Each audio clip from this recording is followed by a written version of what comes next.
तर अजित पवारांची ही पत्रकार परिषद पुणे जमीन प्रकरणावर आता ते काय बोलतील याकडे हे लक्ष आहे। अगदी काही वेळातच माध्यमांशी ते संवाद साधतील। तर पुण्यातून अजित पवारांची ही पत्रकार परिषद आहे। त्यांचा मुलगा पार्थ पवार यांच्यावर जमीन घोटाळ्याचा आरोप आहे। आता त्या संदर्भात अजित पवार काय बोलतील हे पाहणं महत्त्वाचे ठरणार आहे। खरं तर काल त्यांनी याबद्दल मला काहीही माहित नाही असं सांगितलं होतं, परंतु आज याबद्दलची त्यांनी माहिती घेतली आहे का यावर ते आता काय बोलतील, काय मुद्दे मांडतील हे पाहणं महत्त्वाचं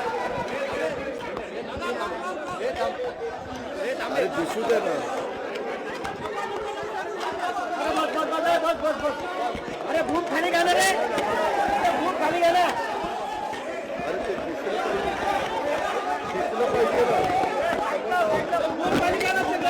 और दिसलं पाहिजे रे समोर। ए भाई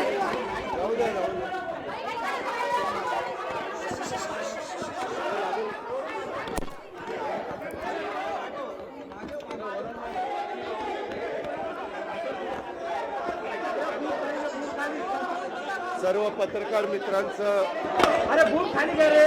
सर्व पत्रकार मित्रांचं मी स्वागत करतो। काल मी आपल्याला सगळ्यांना संध्याकाळी सांगितलेलं होतं की मी ज्यावेळेस सोमवारपासून प्रांताध्यक्ष सुनील तटकरे साहेबांनी सोमवार ते शुक्रवार स्थानिक स्वराज्य संस्थांच्या ज्या निवडणुका लागलेल्या आहेत त्या निवडणुकीच्या निमित्तानं आढावा बैठका संपूर्ण राज्यातल्या वेगवेगळ्या जिल्ह्यांच्या ठेवलेल्या होत्या आणि त्याचा शेवट आज आम्ही करणार होतो। त्यावेळेस मी पत्रकार मित्रांना असं सांगितलेलं होतं की उद्या आमच्या सगळ्या आढावा बैठका संपल्यानंतर गेले 2 दिवस वेगवेगळ्या इलेक्ट्रॉनिक आणि प्रिंट माध्यमामध्ये जे काही चर्चा चाललेली आहे त्याची पूर्णपणे माहिती घेऊन मी आपल्याशी बोलीन। तर त्याच्या आणि माझी काही भूमिका आहे ती स्पष्ट करीन। आपल्याला सगळ्यांना माहिती आहे की मी पहिल्यांदा तुमच्याशी बोललो त्यावेळी स्पष्टपणे सांगितलेलं होतं आजपर्यंतच्या माझ्या गेल्या 35 वर्षाच्या राजकीय जीवनामध्ये मी कधी नियम सोडून कुठलं काम त्या ठिकाणी केलेलं नाही। मागे माझ्यावर 2009-10 आरोप झाले, परंतु ते आरोप कुठेही सिद्ध झाले नाही। त्याच्यात अनियमितता होती, श्वेतपत्रिका काढली, हेही आपल्याला सगळ्यांना ज्ञात आहे। परंतु त्याच्यामध्ये मधून एक कॉमेंट्स करून त्याच्यात टार्गेट करण्याचा प्रयत्न करतात। ह्या व्यवहारामध्ये देखील मला अजिबात काही माहिती नव्हतं। माहिती असतं तर मी लगेच सांगितलं असतं हो मला विचारून ते व्यवहार झालेला आहे। आणि मी कुणालाही माझ्या जवळच्या घरातल्या नातेवाईकांनी, माझ्या मुलांनी, माझ्या जे कोणी जवळचे सहकारी असतील यांनी कुणी जरी व्यवहार केला किंवा काही गोष्ट केली तर त्यांना मी सांगत असतो की संपूर्ण गोष्ट कायद्याच्या नियमाला धरूनच त्या ठिकाणी केली पाहिजे। आता या व्यवहारामध्ये मी जी माहिती घेतली त्याच्यामध्ये चर्चा मोठ्या प्रमाणावर सुरू झाल्यावर आपल्या राज्याचे मुख्यमंत्री नागपूरला होते, त्यावेळेस मी त्यांच्याशी फोनवर संपर्क साधला आणि मी त्यांना सांगितलं जरी माझ्या घरातल्या जवळच्यांशी संबंधित असणारा हा विषय असला तरी तुम्ही राज्याचे प्रमुख आहात, तुम्हाला जे काही नियमाप्रमाणे करावं लागेल ह्याची चौकशी करावी लागेल, काय तुमच्या मनामध्ये समिती नेमायची असेल, जे काही करायचं असेल, कारण आपण एवढ्या मोठ्या राज्याचं नेतृत्व करतात ते करा। मला माझा त्या गोष्टीला पाठिंबाच राहील, कारण शेवटी वस्तुस्थिती आरोप करणं सोपं असतं, परंतु त्या आरोपातली वस्तुस्थिती काय आहे हे जनतेला कळणं देखील तितकंच महत्त्वाचं असतं। याबद्दलची माहिती घेतल्यानंतर तुमच्या लक्षात येईल की ह्या व्यवहारामध्ये 1 रुपया पण दिला गेला नाही, तरी मोठे मोठे आकडे सांगितले, मोठ्या मोठ्या गोष्टी सांगितल्या गेल्या आणि विरोधकांनी पण आम्हाला वेगवेगळ्या पद्धतीनं टार्गेट करण्याचा प्रयत्न केला। साहजिकच आहे, विरोधक त्याचा बदनाम म्हणजे आम्हाला टार्गेट करण्याचा प्रयत्न करणारच, तो त्यांचा अधिकार आहे, त्या खोलात मला जायचं नाही। परंतु मला आज संध्याकाळी कळालं की ह्यामध्ये ते जे काही डॉक्युमेंट झालेले होते ते सगळे कॅन्सल करण्यात आलेले आहेत. जो काही व्यवहार झालेला होता तो कॅन्सल करण्यात आलेला आहे. दुसरी गोष्ट, या राज्याचे ॲडिशनल चीफ सेक्रेटरी रेव्हेन्यू यांच्या अध्यक्षतेखाली काही विभागीय आयुक्त आणि काही वेगवेगळे मान्यवर यांची समिती आजच काहीतरी जाहीर करण्यात आलेली विभागीय आयुक्त पुणे, अप्पर मुख्य सचिव, महसूल मुद्रांक नोंदणी, जमाबंदी आयुक्त आणि संचालक भूमी अभिलेख, नोंदणी महानिरीक्षक व मुद्रांक नियंत्रक पुणे, जिल्हाधिकारी पुणे आणि सहसचिव मुद्रांक महसूल व वन विभाग, आणि त्यांना या संदर्भामध्ये या सगळ्याची चौकशी करून हे साधारण 1 महिन्याच्या आत हा अहवाल सादर करावा अशा पद्धतीनं सूचना केलेल्या आहेत की मौजे मुंडवा, तालुका पुणे शहर, जिल्हा पुणे येथील सर्वे नंबर 88 मधील जमीन खरेदीच्या दस्तामध्ये झालेल्या अनियमिततेबाबत चौकशीसाठी चौकशी समिती नियुक्त केलेली आहे. तिनं पण पारदर्शकपणे काम करावं. साहजिकच आहे, राज्यातल्या प्रमुखांनी सांगितल्यावर त्यांचं कामच आहे. आणि हे अधिकारी जर तुम्ही बघितले तर विकास खारगे यांचं गेले अनेक वर्षाचं काम, एक स्वच्छ अधिकारी म्हणून त्यांची प्रशासनामध्ये प्रतिमा आहे. बाकीच्याही अधिकाऱ्यांची तशाच प्रकारची प्रतिमा आहे. मला आपल्याला या निमित्तानं एक गोष्ट सांगायची, मी राज्याचा उपमुख्यमंत्री असल्यामुळं माझ्या कुठल्याही अधिकाऱ्यांना सगळ्या संबंधित क्लास 1, क्लास 2, IAS, IPS या सगळ्या अधिकाऱ्यांना मला सूचना करायची की इथून पुढं देखील कुठल्याही प्रकारचं प्रकरण जर तुमच्या पुढं आलं तर ते नियमाला धरून नसेल तर अजिबात कुठलाही प्रेशर खाली न येता सरळ त्याला काट मारायची. कुणी माझ्या जवळचा नातेवाईक असो नाहीतर कुणी माझ्या नावाचा वापर करून कुणी काही केलेलं असलं तर हे मला चालत नाही, चालणार पण नाही. पण एक गोष्ट झाली, हे 2 दिवस तुम्ही सगळ्या मीडियाने ह्या सगळ्या गोष्टी चालवल्या, कारण ती माहिती तुम्हाला मिळालेली होती. शेवटी मीडियाचं कामच आहे काय आहे ते तुमच्या लक्षात येईल ते दाखवणं.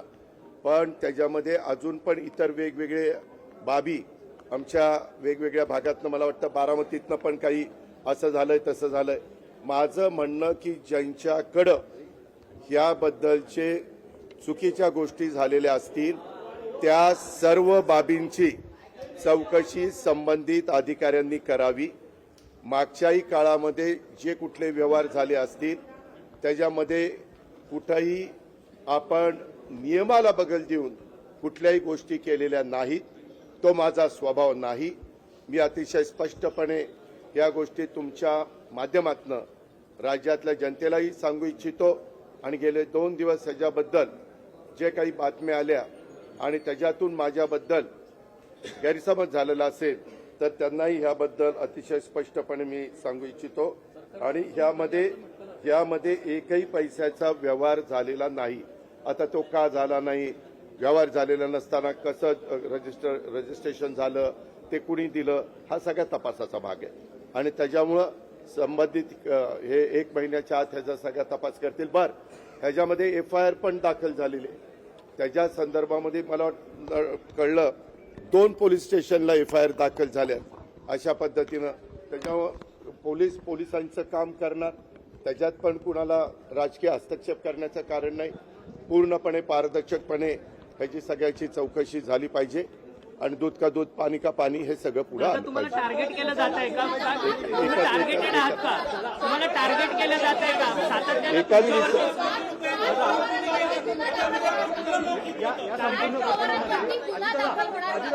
या संपूर्ण प्रकरणामध्ये त्यामध्ये चौकशी होईल ना. कुणी कुणाची फसवणूक केली आणि कुणी चुका केल्या त्याबद्दलची सगळी चौकशी होईल. कुणी सांगितल्यामुळे हे घडलं, कुणाचे फोन गेलेले होते, कुणी त्याच्यामध्ये दबाव आणलेला असेल तर दबाव आणला होता का, आणला होता तर कुणी आणला होता, आणला नव्हता तर मग कुणी अधिकाऱ्यांनी असं कसं केलं, ह्या सगळ्या गोष्टी चौकशी समिती पुढे. या संदर्भातले व्यवहार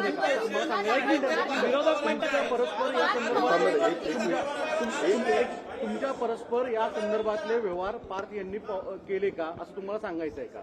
याबद्दल नाही, मला हा व्यवहार झालेला माहिती नव्हता.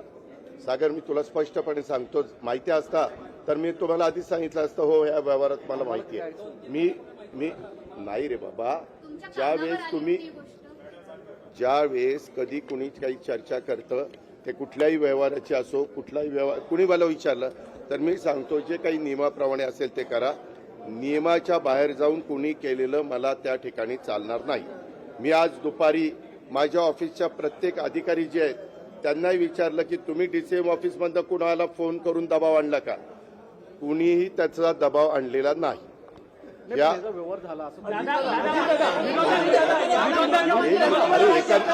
अरे एकाने बोला ना.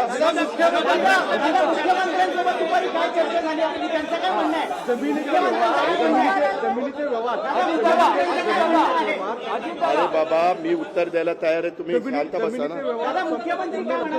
एक मिनिट जमिनीचे व्यवहार रद्द झाले असं तुमचं सांगणं आहे, म्हणजे नेमकं काय झालं? नाही, ते जे काही रजिस्ट्रेशन होतं ते कॅन्सल करण्यात आलेलं आहे. त्याच्यामध्ये आता ते रजिस्टर ऑफिसला काय तिथं सादर केलं मला एवढीच माहिती मिळाली. ते सगळं रद्द करण्यात आलेलं आहे.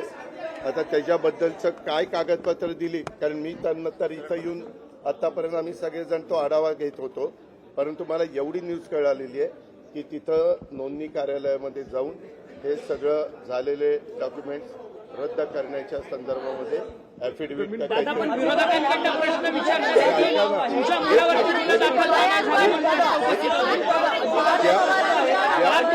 अरे ऐक ना, अरे बाबा ही जमीन ही सरकारी जमीन आहे. सरकारी जमिनीचा व्यवहारच होऊ शकत नाही. ही पूर्वीची महारवतनाची जमीन आहे. या अशा अनेक गोष्टी पुढे आलेल्या आहेत. त्याच्याबद्दलच ACS रेव्हेन्यू आणि त्यांची टीम ही चौकशी करणार आहे. मग असं असताना इतर रजिस्ट्रेशन झालं कसं, कुणी केलं, कोण त्याला जबाबदार आहे, या सगळ्या गोष्टी त्याच्या ठिकाणी होतील. आणि त्याच्यामध्ये मला वाटतं 3 लोकांच्यावर FIR मध्ये नावं टाकली गेलेली आहेत. त्यांची पण चौकशी केली जाईल. काही जणांनी विचारलं की बाबा त्या कंपनीमध्ये पार्थ पवार असताना त्यांना कसं काय त्यांचं नाव टाकलं गेलं नाही. तर मला माहिती अशी मिळाली की रेव्हेन्यू मिनिस्टर चंद्रशेखर बावनकुळे साहेबांनी सांगितलं की जे ऑफिसला आलेले होते त्या ऑफिसला येऊन ज्यांनी सह्या केल्या त्यांच्यावर FIR दाखल केलेला आहे.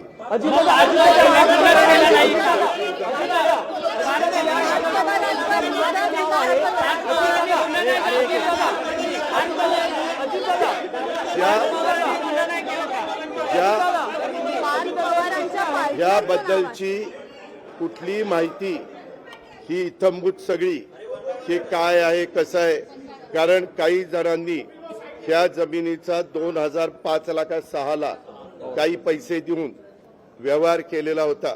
ह्याच्या संदर्भामध्ये पार्थच्या कंपनीला किंवा पार्थ आणि त्याचा जो काही सहकारी आहे दिग्विजय पाटील यांना कुणालाही जास्त त्याच्यातली माहिती नव्हती असं त्यांच्या बोलण्यात आलेलं आहे.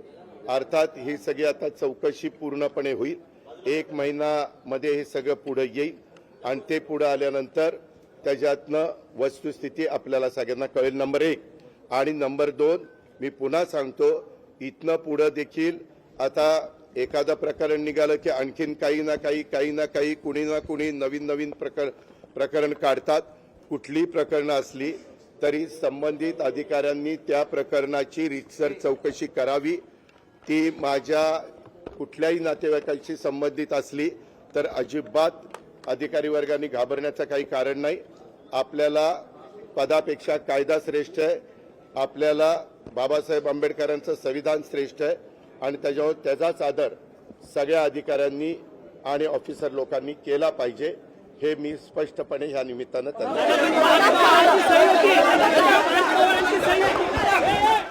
पार्थ पवारांवर जे जमीन घोटाळ्याचे आरोप झाले त्यानंतर उपमुख्यमंत्री अजित पवार यांनी माध्यमांना प्रतिक्रिया दिलेली आहे. जो काही व्यवहार झालाय तो रद्द करण्यात आलाय. एकाही पैशाचा व्यवहार झाला नसल्याचं स्पष्टीकरण त्यांनी दिलंय. तर या प्रकरणी मुख्यमंत्र्यांशी देखील चर्चा केल्याचं ते म्हणाले. तर या प्रकरणी जी कोणतीही कारवाई होईल त्याला माझा पाठिंबा आहे असं देखील अजित पवार म्हणालेले आहेत.